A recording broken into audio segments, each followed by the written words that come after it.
저녁 6시, 퇴근 후 헐떡이며 주방에선 지윤 씨의 손이 도마 위를 바쁘게 오갑니다. 거실 소파에는 7살 도윤이가 누워있어요. 태블릿 화면에서 눈도 떼지 않은 채 짜증 섞인 목소리로 소리칩니다. 엄마, 목말라? 물? 지윤 씨는 짧은 한숨을 삼키며 컵에 물을 따릅니다. 바쁜 걸음으로 다가가 아이 곁에 물을 내려놓아요. 자, 여기 있어. 도윤이는 물컵을 힐끗 보더니 미간을 찌푸립니다. 아, 미지근하잖아. 시원한 걸로 갖다 줘. 빨리. 그 순간이었어요. 지윤 씨의 손에 들린 빈 반찬통이 미세하게 떨립니다. 온종일 꾹꾹 눌러 담았던 피로와 이름 붙이기조차 어려운 어떤 감정이 머리끝까지 솟구칩니다. 네가 손이 없어. 발이 없어. 엄마가 네 하녀야?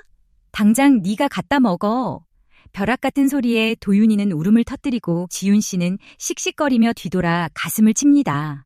싱크대를 붙잡고 선 채 엄마는 생각합니다. 고작 물 한 잔인데 나 대체 왜 이렇게까지 화가 나는 거지?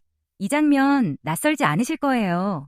물 한 잔이 문제가 아니라는 걸 알면서도 왜 그 순간 그렇게 무너졌는지 그 질문에서 오늘 이야기를 시작하려 해요.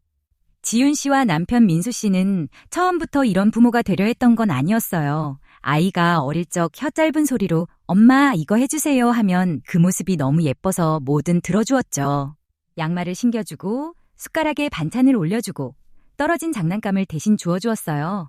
그 마음의 시작은 분명 따뜻했어요. 그런데 시간이 흐르면서 이 귀여운 요청들은 조금씩 달라지기 시작했어요.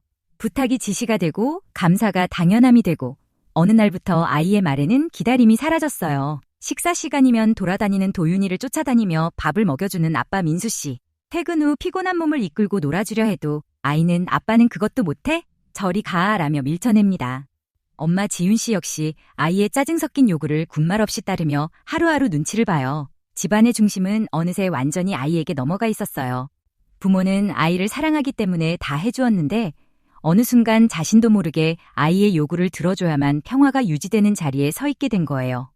그런데 한 가지 질문을 드리고 싶어요. 이게 정말 아이 탓일까요? 그 순간 지윤 씨를 그토록 무너뜨린 건 도윤이의 말 한마디였을까요? 아니면 그 말 한마디가 건드린 우리 안에 어떤 오래된 감정이었을까요?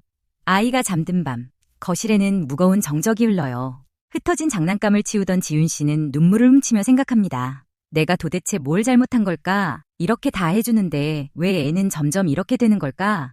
이 질문 앞에서 우리는 잠깐 멈출 필요가 있어요. 아이가 내 호의를 당연하게 여기고 나를 마치 아랫사람 대하듯 함부로 대할 때 우리 안에서는 어떤 감정이 올라오나요?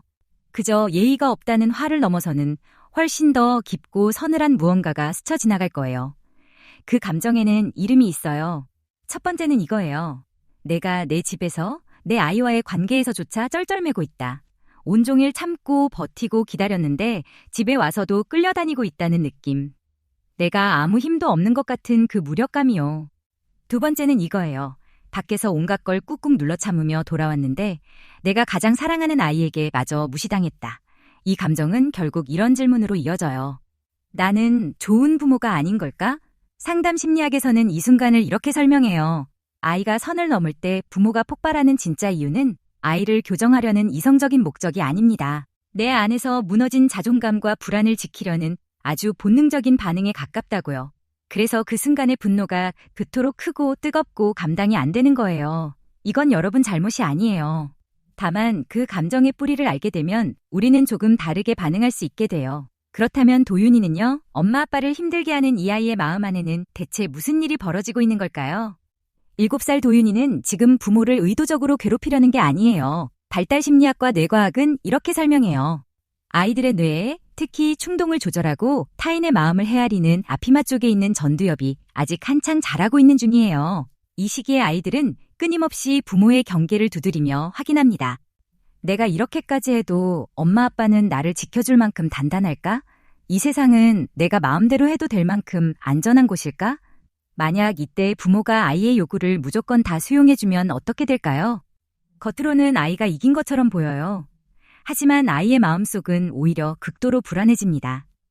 차선이 없는 캄캄한 도로를 브레이크 없이 달리는 자동차처럼요.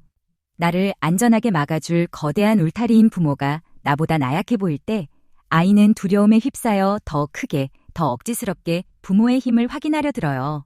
도윤이는 엄마 아빠를 괴롭히려는 게 아니었어요. 감정 조절이 아직 서툰 상태에서 자신을 꽉 잡아줄 단단한 안전바를 다급하게 찾고 있었던 거예요. 이 사실을 이해하는 순간 우리 마음 안에 세워두었던 날선 방어심이 조금씩 내려앉아요. 아, 나를 공격하는 게 아니었구나. 멈추는 법을 알려달라는 신호였구나. 그러면 이제 가장 중요한 질문이에요. 그 순간 부모는 어떻게 하면 될까요? 화를 내지 않는 것만이 정답일까요? 아니면 화를 내면 무조건 잘못된 걸까요? 그것도 아니에요. 우리 이것 하나만 꼭 기억해요. 진짜 훈육은 소리를 지르거나 체벌을 가하는 게 아니에요. 공간의 분위기를 안정되게 잡고 아이에게 명확한 방향을 보여주는 부모의 조용하고 단단한 에너지예요. 다음 날이었어요. 도윤이가 또다시 소파에 누워 소리쳤어요. 엄마, 물 갖다 줘. 그런데 이번엔 지윤 씨가 달랐어요. 하던 일을 멈추고 천천히 도윤이에게 다가갔어요.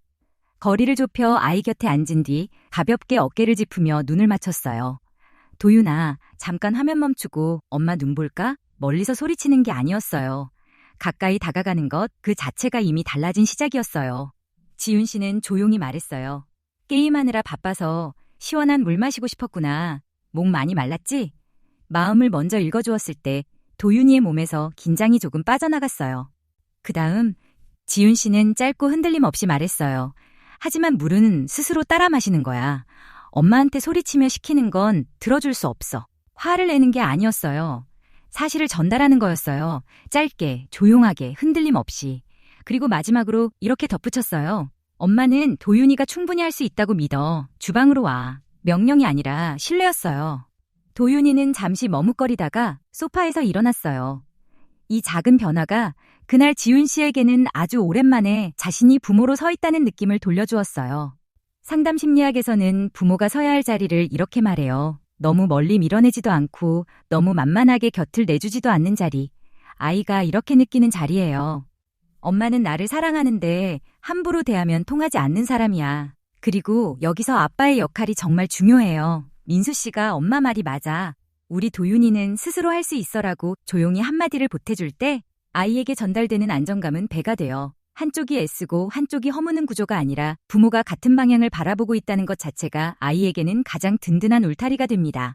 그리고 한 가지 더요. 아이에게 주도권을 돌려주는 가장 조용한 방법은 덜해주는 거예요. 아이의 자립심을 가장 조용히 빼앗는 건 무언가를 안 해줘서가 아니에요. 너무 많은 것을 대신해주기 때문이에요. 아이 스스로 옷을 고르고 물을 따르고 흘린 걸 닦을 수 있도록 한 발짝 물러서서 기다려주세요. 오늘 우리가 함께 들여다본 건 사실 아이만의 이야기가 아니에요. 우리는 아이와 싸운 게 아니었어요. 내가 아무것도 못하는 부모가 되는 건 아닐까? 그 지독하고 조용한 두려움과 싸우고 있었던 거예요.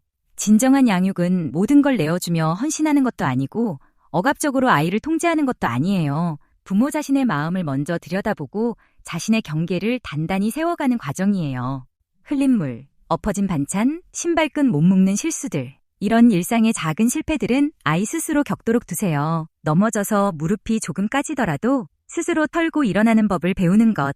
그게 우리가 아이에게 줄 수 있는 가장 깊고 단단한 사랑이에요. 완벽한 부모는 없어요. 흔들리더라도 다시 중심을 잡으면 되는 거예요. 그것으로 충분해요. 아이의 세계를 넓혀주는 가장 확실한 방법은 부모가 자신의 경계를 단단히 지키는 것이에요. 오늘부터 딱 하나만 해보세요. 아이가 스스로 할 수 있는데 내가 무심코 대신해주던 행동. 딱 한 가지만 정하고 오늘부터 멈춰보세요. 그리고 그 자리에서 이 한마디를 건네주세요. 내가 할 수 있어. 나는 기다릴게. 아이가 해냈을 때 결과가 조금 엉성해도 괜찮아요. 그냥 이렇게 말해주세요. 혼자 했구나. 잘했어. 그 짧은 한마디가 아이 안에 쌓여요. 지윤 씨는 오늘도 완벽한 부모가 아니에요. 가끔 여전히 목소리가 높아지고 가끔 여전히 싱크대를 붙잡고 서요. 하지만 이제 한 가지를 알아요. 그 분노의 뿌리가 무엇인지, 아이의 그 억지 뒤에 무엇이 있는지, 그리고 자신이 어디에 서야 하는지 아는 것만으로도 우리는 조금 달라질 수 있어요. 오늘 여러분이 멈추기로 한 그 한 가지는 무엇인가요? 댓글로 여러분의 작은 시작을 남겨주세요. 경희소소당이 그 첫걸음을 함께 응원하겠습니다. 이 영상이 조금이라도 마음에 닿으셨다면 구독과 좋아요로 다음 이야기도 함께 해주세요. 아이와 부모가 함께 자라는 이야기, 경희소소당은 다음에도 여러분 곁에 있을게요. 끝까지 함께 해주셔서 고맙습니다.